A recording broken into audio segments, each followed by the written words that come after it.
The system doesn't stop you from changing. It keeps you improving in ways that change nothing. You become more organized, more aware, more disciplined. You remove distractions. You optimize your habits.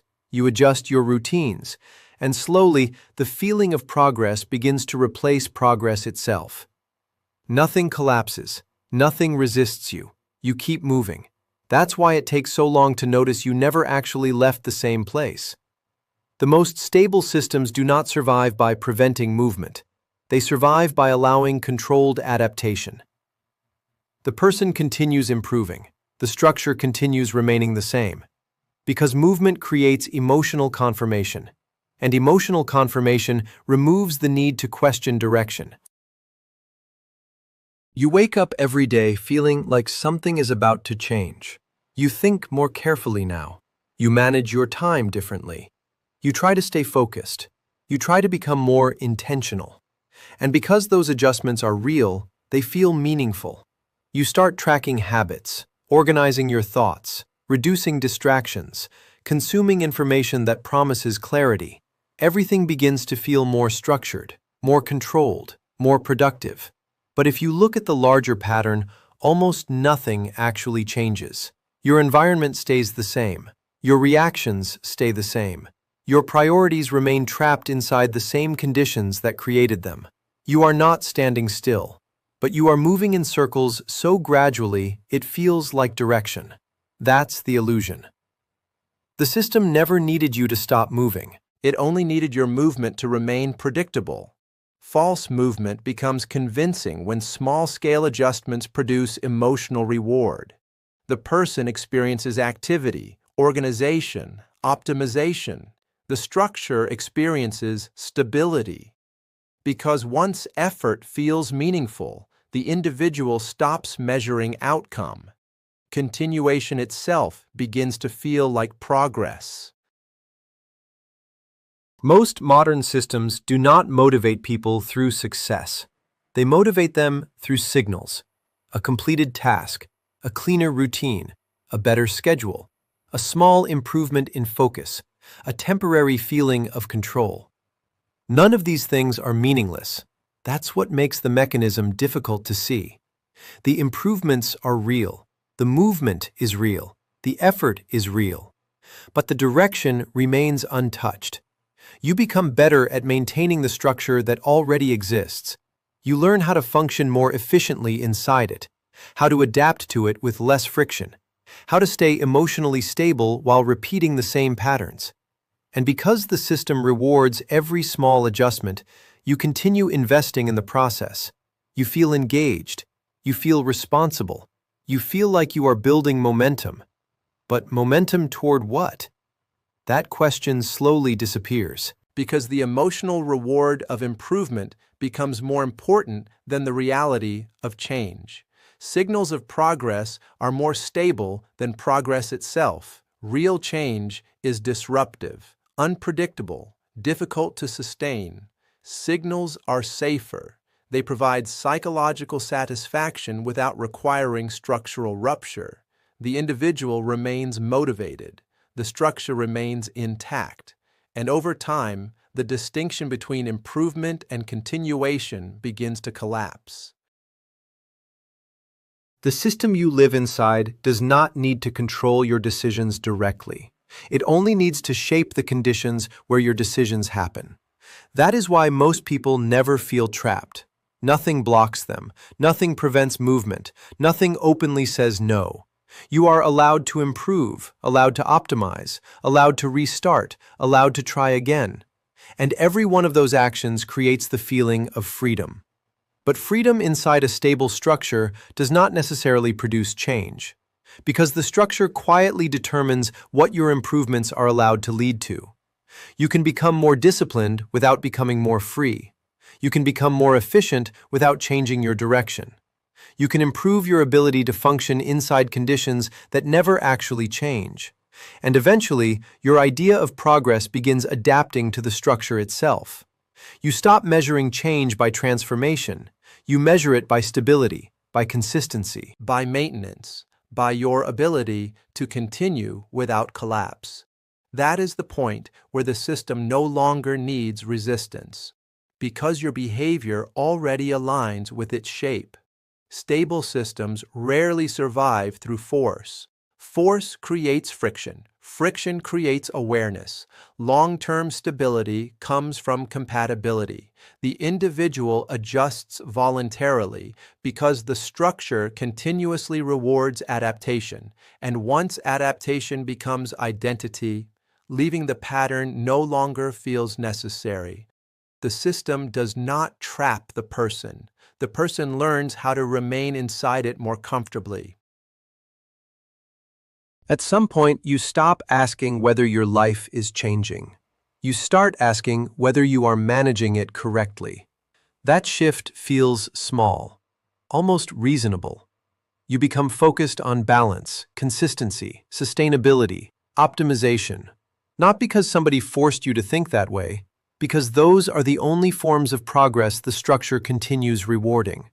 The system does not remove ambition, it redirects it. You still want improvement, you still want control, you still want meaning. But now those desires are expressed through maintenance instead of transformation. You become proud of surviving the routine, proud of staying functional, proud of continuing despite exhaustion, and slowly, continuation itself becomes the achievement.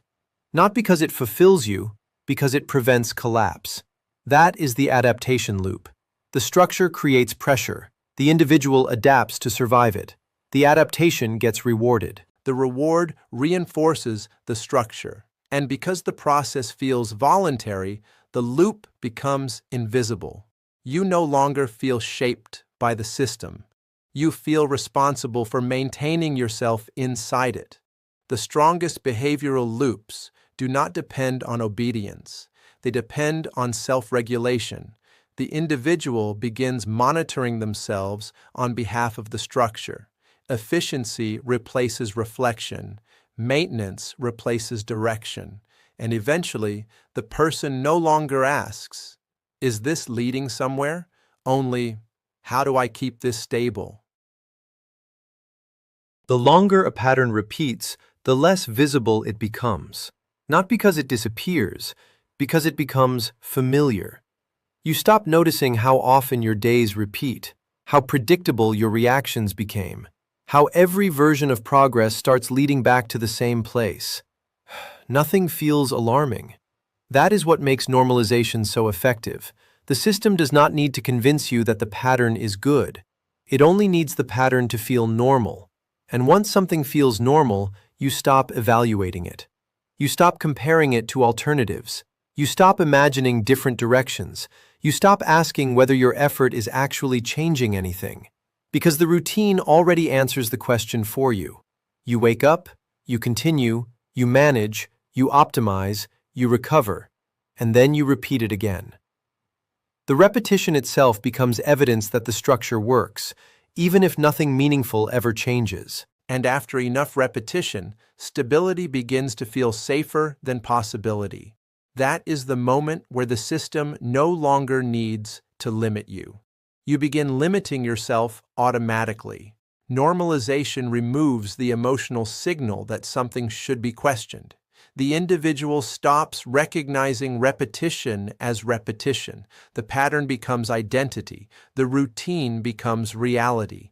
And once reality feels stable, most people stop searching for anything beyond it. Not because they are satisfied, because uncertainty feels more dangerous than continuation. You were never supposed to feel trapped. That would have created resistance.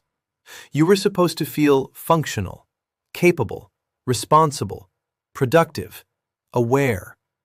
The system works best when people believe they are improving, because improvement creates emotional investment, and emotional investment makes people protect the structure that keeps producing it. That is why the collapse never feels dramatic. Nothing breaks. You simply realize that years of movement never produced distance. You optimized your routines, improved your habits, adjusted your mindset, learned how to cope more efficiently. But the direction remained untouched. The structure absorbed every adjustment without ever changing itself. And eventually, you stopped measuring progress by where you were going. You measured it by how well you could continue. That is the collapse. Not the loss of freedom, the replacement of direction with maintenance. You were never forced to stay. You just became better at surviving the same place. A stable system does not fear effort. Effort strengthens attachment. The more energy the individual invests, the more psychologically difficult it becomes to question the structure receiving that investment. Continuation starts feeling rational. Leaving starts feeling irresponsible, and once maintenance becomes morality, the loop becomes self-protecting. Leaving the pattern would require more than changing your habits, more than becoming disciplined, more than improving your routines, more than learning how to manage yourself better. It would require questioning the structure that taught you what progress is supposed to feel like. Because the system never asked you to stop moving. It only taught you to confuse movement with change. And once that confusion becomes normal, you can spend years improving without ever leaving the same place. That is why people rarely notice it happening. Everything still feels active. Everything still feels productive. Everything still feels under control. You are still trying, still adjusting, still optimizing. And that constant movement creates the emotional impression that your life is advancing, even when the direction never changes. You were not prevented from leaving. You were trained to feel successful while staying. Pause. The final stage of structural stability is psychological alignment. The individual no longer experiences the system as external. Its values become internalized. Its rhythms become personal. Its limitations become self-imposed. And once the structure feels indistinguishable from identity, continuation no longer feels like obedience. It feels like life. You don't feel stuck because the system stopped you. You feel stuck because it taught you to experience repetition as progress. And once movement becomes enough to satisfy you, direction quietly disappears. The ideas are human. The narration is digital. If you want to understand how it feels to live inside the pattern, watch Punchline Protocol. If you want to understand why the pattern survives, you're already here. Interpretation remains yours.